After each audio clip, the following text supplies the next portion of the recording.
Assalamualaikum warahmatullahi wabarakatuh. Perkenalkan, kami dari tim 2 akan memaparkan materi mengenai cost behavior. Klasifikasi biayanya yaitu yang pertama biaya tetap, kedua biaya variabel, dan ketiga biaya semi variabel. Biaya tetap atau fixed cost adalah biaya yang secara total tidak berubah meskipun volume produksi bertambah atau berkurang. Berikut grafiknya. Nah, garis horizontal berwarna merah mencerminkan biaya tetap. Dia akan selalu tetap berapapun volume produksi yang dilakukan perusahaan. Namun pada range tertentu, dia akan berubah dan kembali mendatar atau tetap.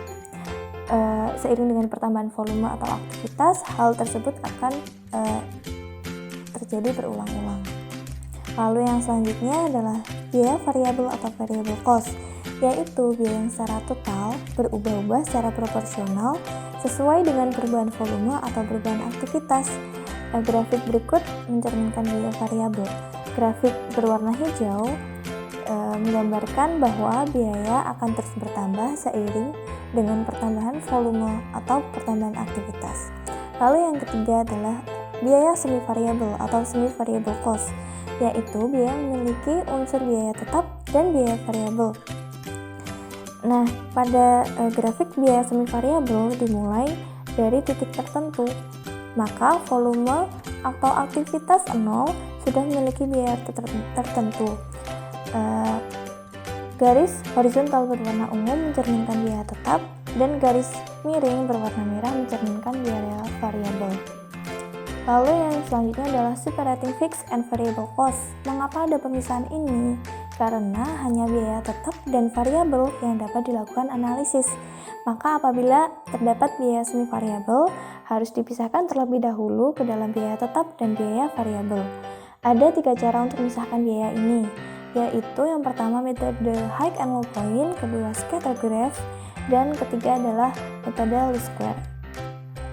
Lalu masuk ke metode pertama, yaitu metode high and low point, yaitu elemen tetap dan elemen variabel dari suatu biaya dihitung menggunakan 2 titik, yaitu titik data periode dengan aktivitas tertinggi dan terendah.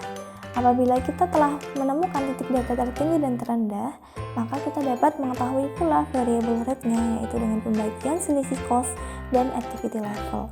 Nanti variable rate ini dapat dihitung untuk menghasilkan variable cost, maka fixed cost-nya pun dapat diketahui pula.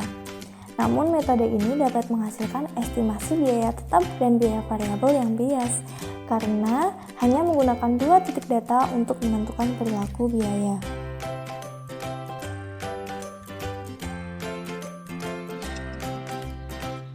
Metode selanjutnya yaitu metode scatter graph.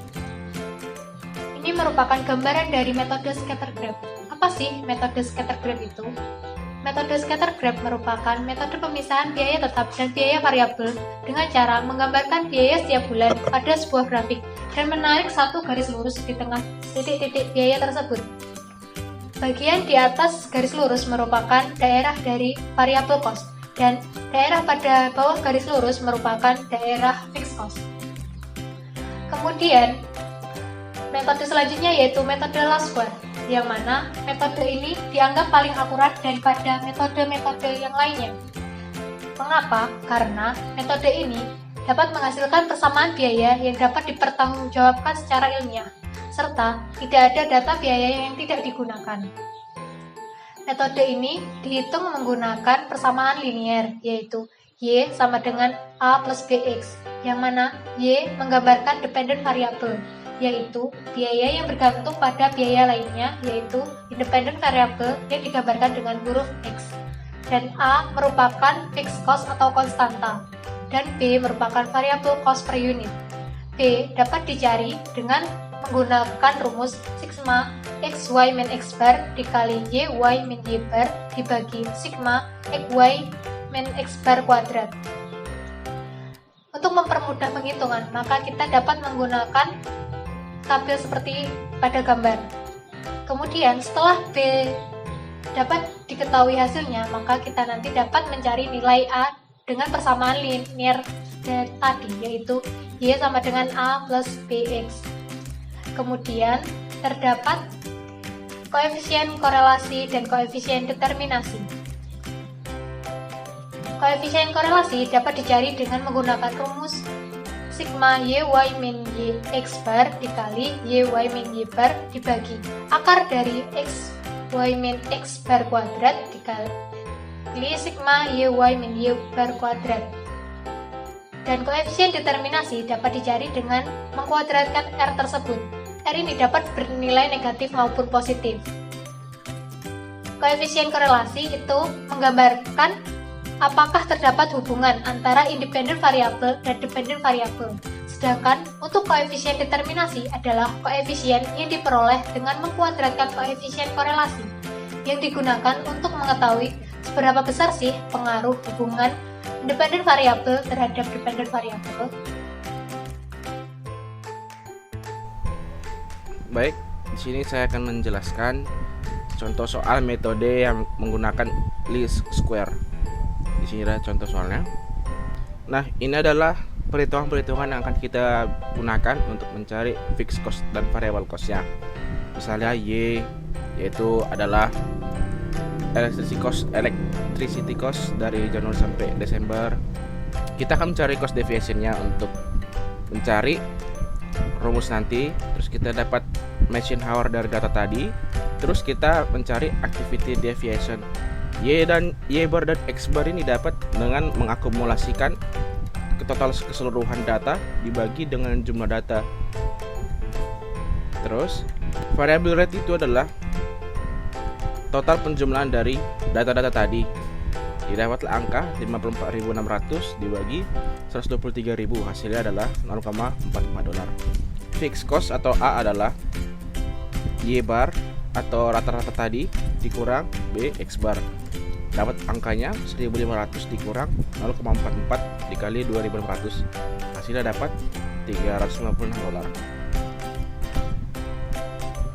Selanjutnya adalah soal koefisien dari korelasi dan determinasi. Ini contoh soalnya. Nah, untuk mencari koefisien korelasi yang dilambangkan dengan R adalah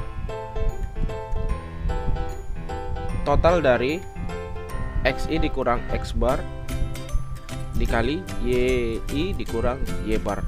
Dapat angkanya 1564 per akar dari total dari XI dikurang X bar kuadrat yaitu 850 dikali YI dikurang Y bar kuadrat yaitu 3400.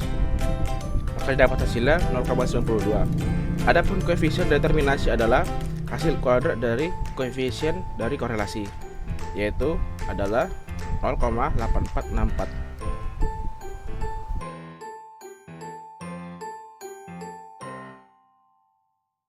Sekian yang dapat kami paparkan. Terima kasih atas perhatiannya. Apabila terdapat salah kata, kami mohon maaf. Wassalamualaikum warahmatullahi wabarakatuh. See you on the next video.